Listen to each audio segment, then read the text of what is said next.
1 নৱেম্বৰৰ পৰা 300 টকাকৈ পাব মেট্ৰিক পৰীক্ষাৰ্থীয়ে। ছাত্ৰ-ছাত্ৰীয়ে মেট্ৰিক পৰীক্ষা পৰ্যন্ত পাব এই ধন। মেট্ৰিকৰ ফৰ্ম ফিলআপতে লোৱা হ'ব বেংক একাউণ্ট।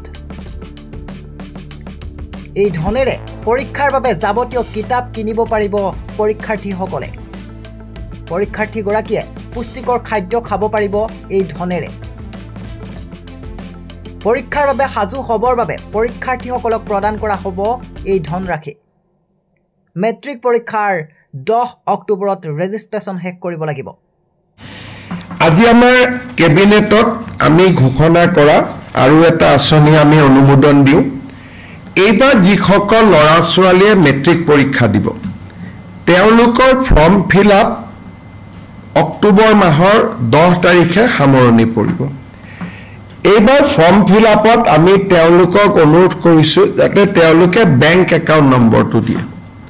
আৰু কেবিনেটে আজি অনুমোদন কৰিছে যে 1 নৱেম্বৰৰ পৰা মেট্ৰিক শেষ নোহোৱা পৰ্যন্ত প্ৰত্যেকজন উচ্চতৰ HSLC মেট্ৰিক পৰীক্ষাৰ্থীক আমি প্ৰতি মাহত 300 টকাকৈ তেওঁলোকৰ বেংক একাউণ্টত দিম।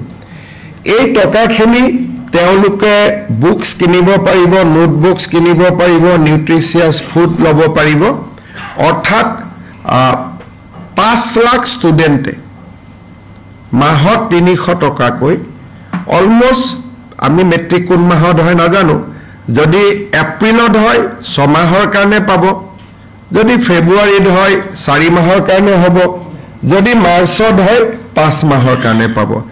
তাৰমানে কোনো মেট্ৰিক কেণ্ডিডেটে নিউট্ৰিচিয়াছ ফুড বা কিতাপ পত্ৰ কিনাৰ পৰা বঞ্চিত হ'ব নালাগে। নিজকে মেট্ৰিকৰ কাৰণে প্ৰিপেয়াৰ কৰাৰ কাৰণে তেওঁলোকে 300 টকা লাভ কৰিব প্ৰত্যেক মাহত।